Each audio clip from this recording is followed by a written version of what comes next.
Hello everyone, this is your third lecture, and in this lecture I will teach you how you will install your programming software and how give your input and get output by your program. So let's start.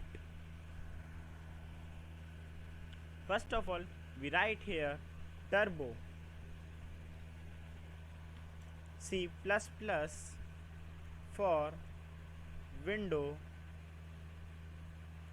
10. I just use window 10, that's why I write 10. If you use windows 7, 8, 8.1 or any else, then you just write here according it. Then search, then you see download turbo C++ for windows 7, 8, 8.1 and windows 10. Click here.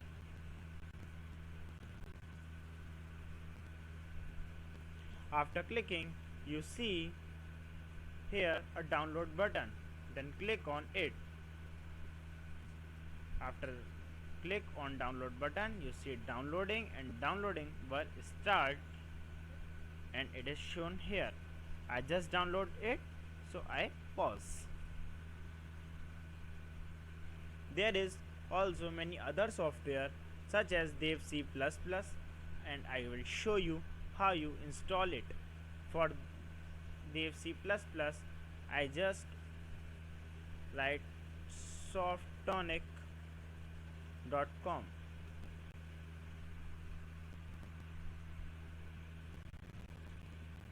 After opening this website, you just search here Dev C++.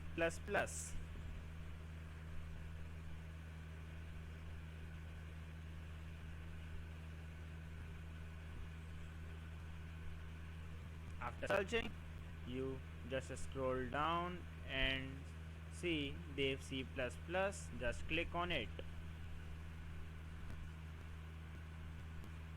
After clicking, you see here free download button. Click on,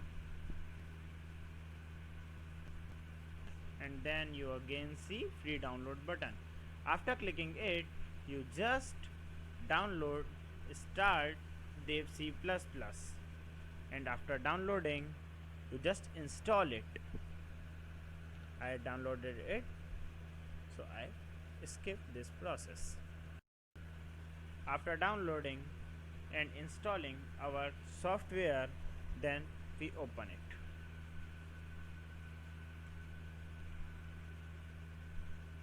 First of all, we go on file, new, and then source file. Here we write our program. First, in starting, in first line we use our header file. For that we use hash include stdio.h. Then after writing it, in second line we use our main function, that is int main.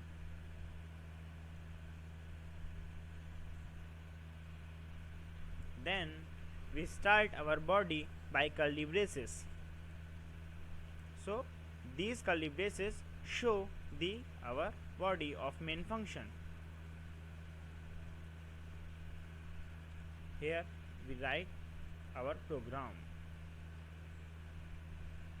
Print f. Here we write our message hello. In last we use semicolon. Semicolon shows and say to the compiler that the line were ended, and after it's we just click on here, it's compile, it's run, and this button says compile and run. So first of all we just compile it. After clicking on it, we see a message save as. Save, we just save it by any name. Then save as type C++ source file, then save. After save, we see here is no error and no warning, zero error, zero warning. But if we can't write semicolon, then we find an error. Let's see. See, here is an error. Expected semicolon before curly braces token in line number 5. In line number 5, curly braces is present, and before curly braces semicolon is absent. So we just write semicolon. Here, if we write anything in different manner or in a wrong manner, then it will give an error. See, here is a no error, but if we give print, only print, not printf, compile, there is an error in line number 4. Print was not declared in this scope. In this set of I, print is not declared, so we use printf. Then we compile it. No error, no warning, run. Hello. Hello is your output. So printf gives output. Then how will we input? Just remove it. For giving input, we require variable. Then we just initialize our variable. I use an integer variable, for which I use int a. Then print f bracket double comma double inverted comma. Here you just write your message. Enter any value. After it, use semicolon. Then scan f for input. Percentile d comma address of a, then semicolon. Here we use percentile d because our variable is integer. If our variable is character, then we use percentile c, and if variable is float, we use percentile f. And according to our variable, its integer, character, float, our here will also change. And we use address of because we save or store our value in the address of our variable. Then we just write printf.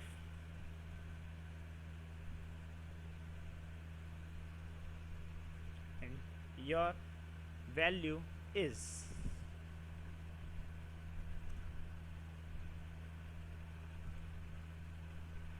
We again use percentile d because variable is integer, comma a. And in last we use semicolon. Then we just compile it and run. Enter any value. We just enter 6. Then your value is 6. See,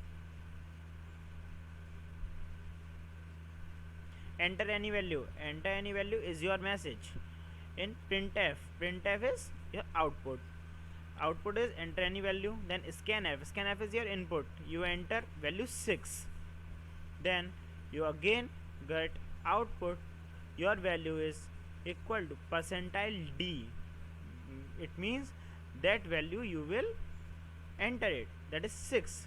So you get your value is 6 in your output, that is wrote in your printf function. See,